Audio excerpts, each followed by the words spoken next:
Hey friends, buenos dias. It's 4 o'clock my time.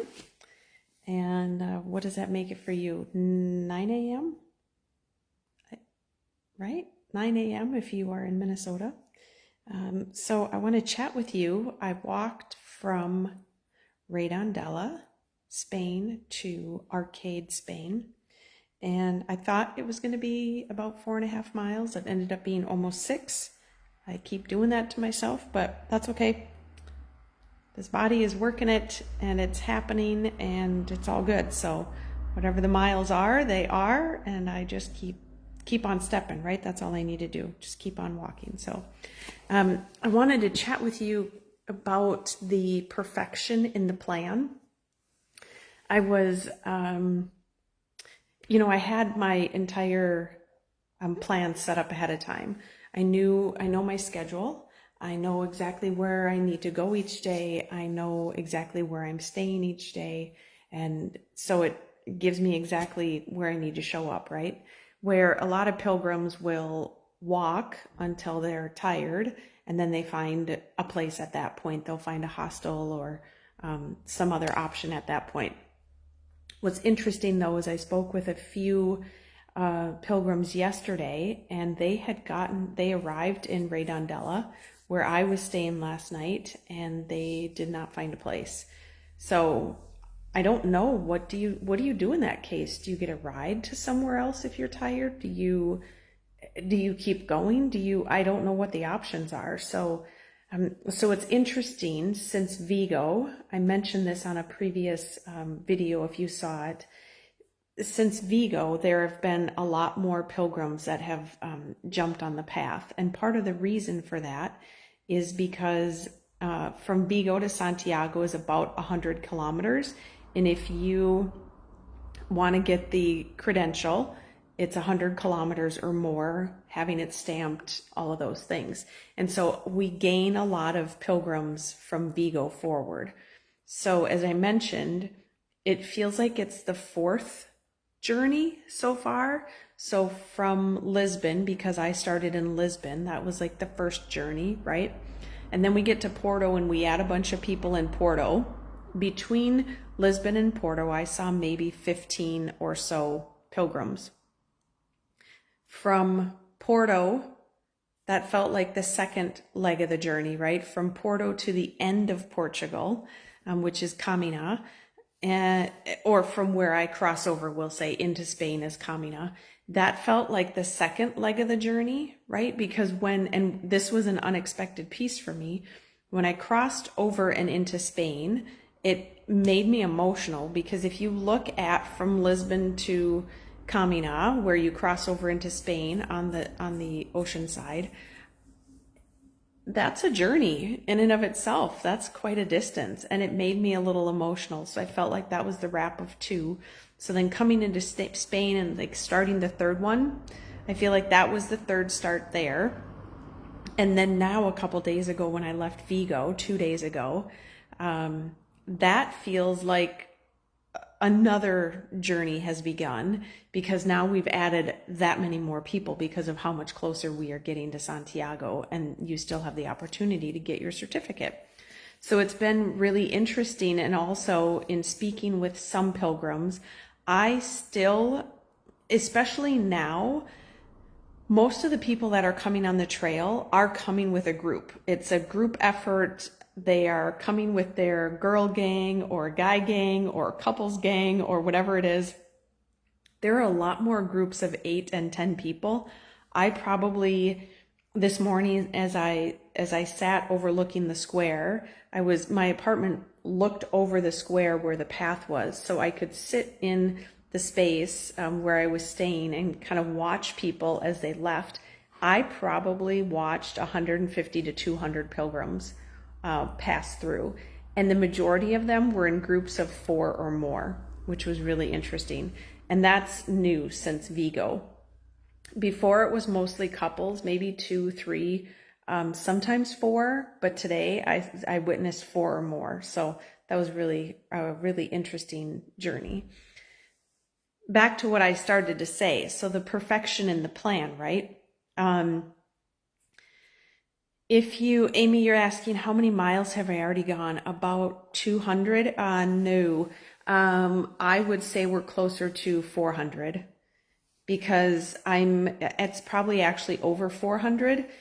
One of my photos, I think I have a photo in here that I'm going to share, and it shows 82 or 85 kilometers or something like that, which is less than 60 miles to go. And I had started with approximately 466 miles, give or take. So less than, and even with the spiritual variant, the mileage stays similar. So I probably have less than 60 miles. So I've probably gone about 400, maybe a little more than that, which is kind of mind blowing. Anyway, so what I was sharing with you about the plan, right, is as more pilgrims are being added, there's less and less rooms available, right? And apparently this is part of the expectation, and the places know that. The gal where I checked in for today, she said they have 45 rooms total. She's in most of it is a hostel, and then they have a few of these apartments. So I secured one of the apartments, and it's 60 euros for the night, which I'm good with that. That sounds lovely to me because it's peaceful and private and those sorts of things that I've shared with you in the past. I stayed in a group apartment last night where I had a private bedroom, but it was my first shared bathroom, and the shared bathroom was fine. The shared kitchen, no big deal. That was great. We were able to connect with everyone as well, but it was really noisy really noisy at night. And I know that enough about myself, so that's why I planned everything in advance, right? Okay, so the topic was the perfection in the plan. Here's what's perfect about this plan. A few days ago, maybe 5 or 6 days ago, it was raining, and I ended up being one of the very few people who had a extra day in Bayona, which was, if you've been following along, you might remember me mentioning that Bayona was not meant to be an extra. I was not meant initially to have an extra day in Bayona, but then everything worked out.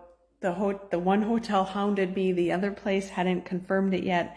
So I canceled both of those, walked longer for one of the days, and then had a rest day in Bayona, which was amazing. I'm so glad I did that. My rest day, if you recall, it was really rainy that day. And I had talked about how perfect is that? And I get it. Not everyone was able to do that, right? And when it rains, we keep walking. Today it rained and I kept walking. That's part of the deal. But in that moment, for me, it felt so perfect. And that rain day allows me to relax a little bit more. It allows me to not feel, and I get to choose that anyway, right? But it adds on like this layer to not feel pressure to go do things. I got out a little bit, but then I went back and dried off and went out again a little bit and went back and dried off. And it was perfect. It was such a lovely day. And people walked that day, right?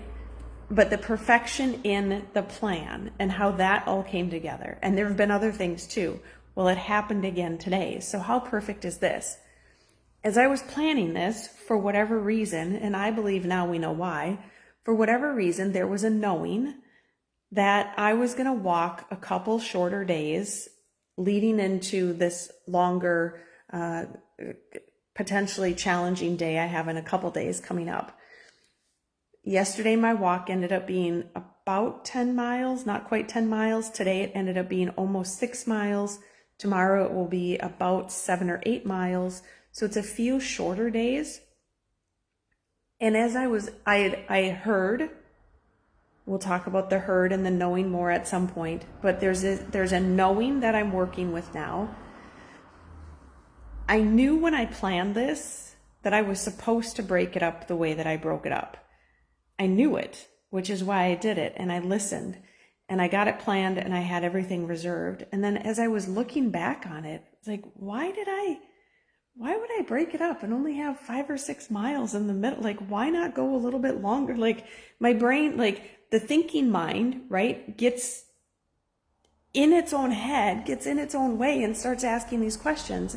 And I reminded it, like, we knew there's a reason we were supposed to do this. That's why you did it, because the knowing came and the knowing told you that you had to do this, right? And so I have it on my sheet. I have the whole plan listed out. And I woke up today knowing that I only had around 5 or 6 miles and it was rainy. And how perfect. How perfect. Instead of having a 12-mile day, a 12 or 13-mile day, which is what I would have had I not planned for this stop. So how perfect. How perfect that the rain came on a day when I only had 5 or 6 miles, when the majority of pilgrims are not stopping here. Let me restate that. The majority of the pilgrims that were staying in the place that I stayed last night, which is Redondela, only 5.5 miles away, the majority of them will walk on through to Pontevedra. They may stop here if they came from, let's say, Vigo. Instead of doing Vigo to Redondela, they might have done Vigo to Arcade, because that's also about 14 or 15 miles. So either way you split it, right? Either you do Vigo to Arcade and then you go on from there, or you might do, somehow you land in Redondela. I did a shorter day, so I did Vigo to Redondela and then Redondela here. So I had those I'll have 3 short days in a row. But how perfect that the perfection in the plan, right? The listening to that knowing, trusting that knowing, even when we look back on it and we wonder why we did that, right? We can come back and say, there was a reason, and I'm going to trust in that knowing. I'm going to trust in the perfection of the plan, even when I don't know, because, man, how often does it happen when we don't know why we're supposed to do the thing, and then we do the thing and it's perfect, right? How many times, like, raise your hand, show of hands. How many times have you heard, gosh, I should give so-and-so a call? You pick up the phone and you do it, and then the person answers and they're so blessed by you having called, right? But if you don't listen to that knowing, you'll never know. They'll never know that you were thinking about them, right? They'll never get to experience that blessing. And what if they need you in that moment? What if that spark, that knowing, what if that's always there for us to tap into, right? What if that's the thing that is meant to be there for us to tap into, but we get so busy and hectic and we listen to the small-mindedness, and so we back out and go, no, it doesn't matter. Or I'm too busy, or I'll call later. Well, what if the moment is now, right? I remember, Amy, me too, all the time, right? All the time. And I made a commitment a number of years back that whenever I hear that, I'm going to do it. I'm going to call, I'm going to text, I'm going to do something.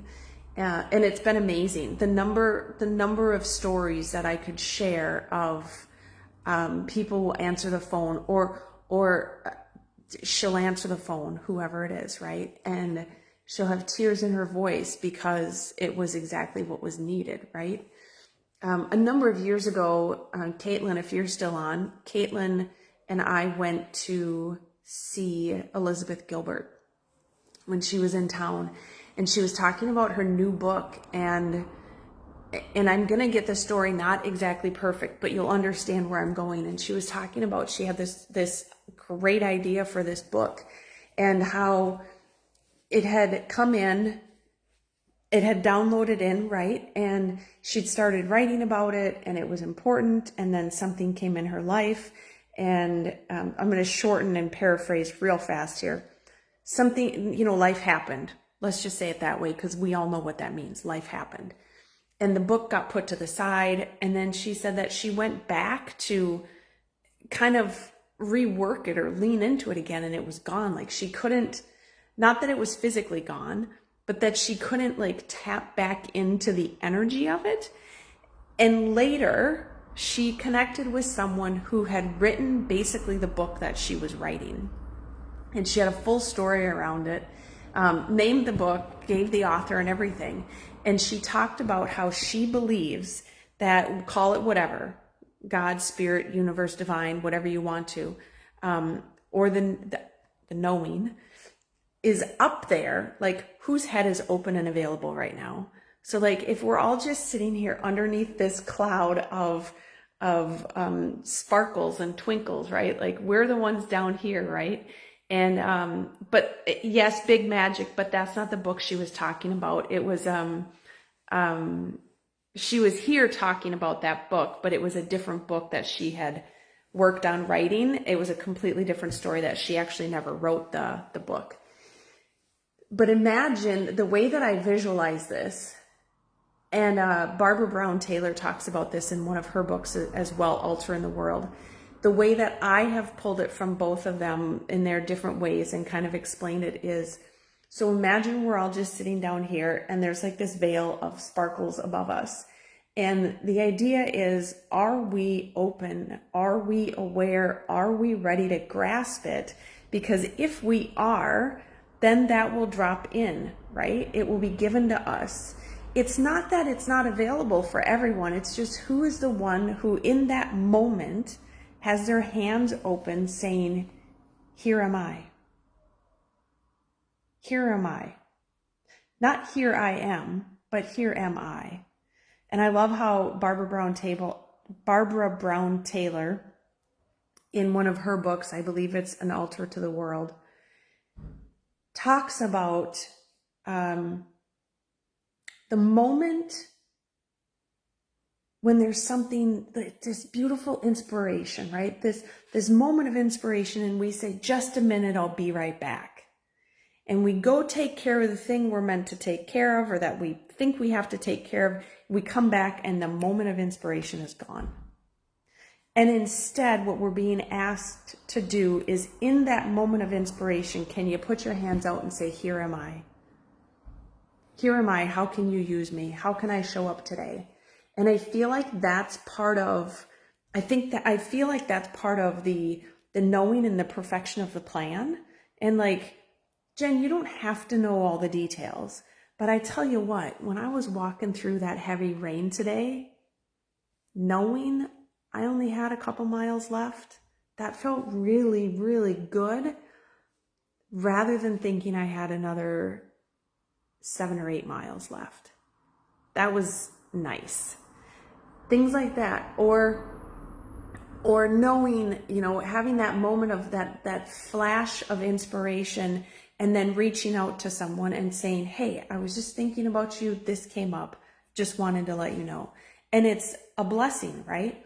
Or how many times, there have been so many times where I just feel like I need to just jump on and do a quick video, and someone will reach back out and say, oh my gosh, Jen, that is exactly what I needed to hear. It's not because of me. I believe that I am meant to be a conduit, and I am choosing to open my hands and say, okay, give me whatever you want to tell me. I will do my best to remain open to the knowing so that I can then bring it forward. And I don't think that I am a chosen few in that. I like to think about it the way that Elizabeth Gilbert talked about it, in that it's almost like there's a thing up there, like, okay, who's open, who's ready? Oh, look, Jen's open, she's ready, give it to her. Oh, look, Amy's open, she's ready, give it to her. Oh, look, Caitlin's open, she's ready, give it to her, or whomever else. Give it to this person, they're ready. Give it to this person, they're ready. I can see they're ready, give it to them. And not that there aren't many, many options, right? The work that I do isn't necessarily special or different or unique. It's special and different and unique only because I get to put my spin on it. But there are a lot of people doing work the way that I do it. A lot of people doing similar types of work, right? And so I think I just think it's really important that we allow ourselves to remain open to the quote unquote plan that really isn't a plan, right? Not to our small mindedness, but when we have those moments of inspiration and those moments of knowing, we trust that and we run with it, and we make the plan from that space. And then when the small-minded comes in and questions, we say, you know what? I made this plan from the knowing. I'm going to trust it. And then you get up on a day like today and you see the rain and you think, gosh, I'm so glad I'm only walking 5.5 miles rather than 15. And you go, all right, thank you for that.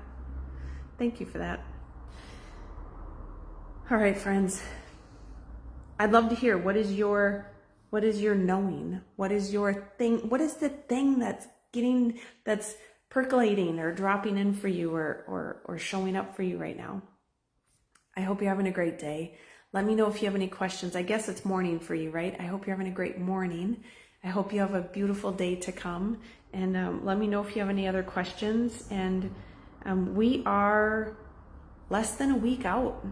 In 10 days, I'll be home.